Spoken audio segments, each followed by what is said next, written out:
हाय मैत्रिणींनो, रुचिरा खवयामध्ये तुमचं मनापासून स्वागत आहे. आपण रोज रोज उपमा पोहे तेच पदार्थ खाऊन सगळेजण कंटाळून जातो आणि आपल्याला काहीतरी नवीन खायची इच्छा असेल तर आपण आज करूया ज्वारीची अप्पे. आपण ते तांदूळ उडदाचे अप्पे करतोच, हे नवीन प्रकार आहे हा ज्वारीची अप्पे. पण खाल्ल्यानंतर कळत नाही आणि हेल्दी आहे. मुलांसाठी हे कळणारच नाही त्यांना ज्वारीचे अप्पे केले आणि चव तर एकदम भन्नाट लागते.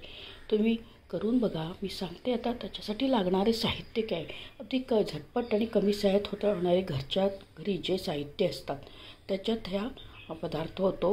तर आपण बनवूया ज्वारीचे अप्पे. ज्वारीच्या अप्पेसाठी 1 वाटी आपण ज्वारी घेतली, दही घेतले पाव वाटी, हे तांदळाचं 2 चमचे पीठ आहे आणि 2 कांदे, हिरवी मिरची वाटून घेतली आहे जाडसर, कोथिंबीर आहे, कढीपत्ता आहे, मुगाची डाळ, उडदाची डाळ, मोहरी आहे, मीठ आहे आणि अर्धा चमचा इनो टाका. हे आपल्या घरात वस्तू ह्या सगळ्या साहित्य असतंच, त्यामुळे आपण ह्या झटपट काही वेळ लागत नाही. आपण आता हे सगळं पहिल्याची फोडणी करून घेऊया. आपण तेल तापत ठेवलं आहे.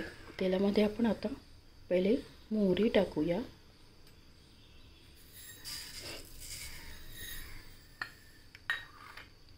मुगाची डाळ टाकली असं, मुगाची डाळ टाकली,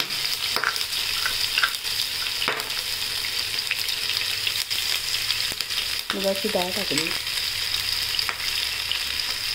हिरवी मिरचीचं बारीक चिरून घेतलं त्या टाकलं. आणि ह्याला पण कांदा टाकणार तो आपल्याला जास्त शिजवायचा नाही आहे, एकदम कमी शिजून थोडा कच्चा राहिला तो चांगला लागतो चवीला.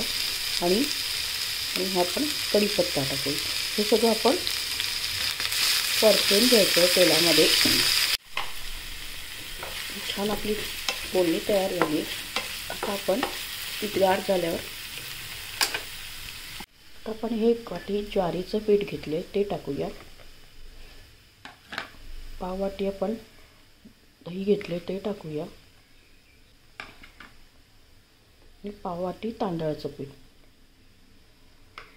आणि चवीनुसार मीठ टाकूया. असं आपण थोडं थोडं पाणी टाकून, एकदम पाणी टाकू नका नाही तर गुठळ्या येतील. थोडं पाणी टाकून आपण त्याला भिजवून घेऊया. आणखी पाणी टाकून आपण हे असं भिजवून घेतलं सगळं.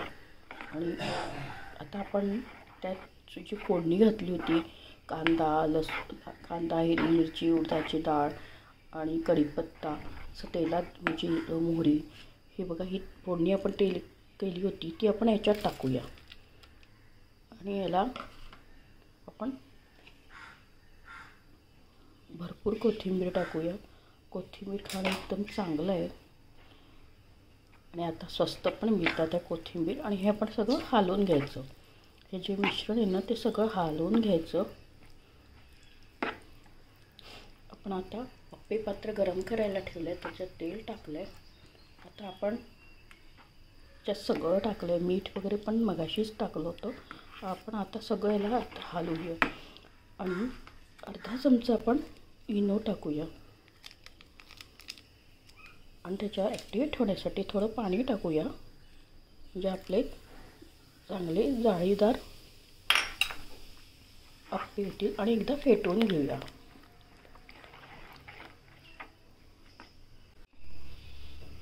आता आपण हे अप्पे टाकूया.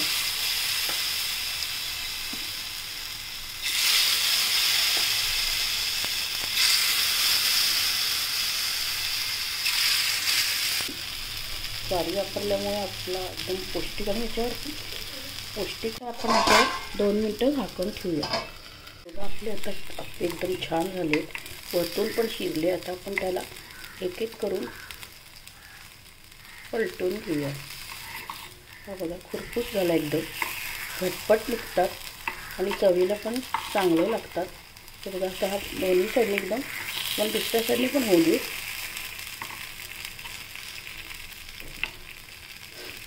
दुसऱ्या साईडने झाला की आपण तो पण पलटून घेऊया. ते छान सगळे अप्पे कुरकुरीत झाले. आपण आता एका दुसऱ्या साईडने झाले की प्लेटमध्ये काढूया. एकदम कुरकुरीत झाले आणि एकदम पौष्टिक आहे. आणि घरच्या साहित्यात कमी साहित्यात होणारे अप्पे आणि रोज रोज उपमा आणि पोहे इडली खाऊन कंटाळा येतो, तर हे वेगळ्या चवीचे अप्पे कधीतरी करायला काही हरकत. फक्त क्षणी खायची इच्छा होईल असे आपले ज्वारीचे अप्पे तयार आहे. झटपट तयार होतात, पौष्टिक आहे, मुलांसाठी एकदम छान आहे. घरच्या साहित्यात होणारे अप्पे आहे. तुम्ही नक्की करून बघा आणि मस्त खा, आनंदी राहा. आणि माझ्या चॅनलला लाईक शेअर सबस्क्राईब करायला, कॉमेंट करायला विसरू नका.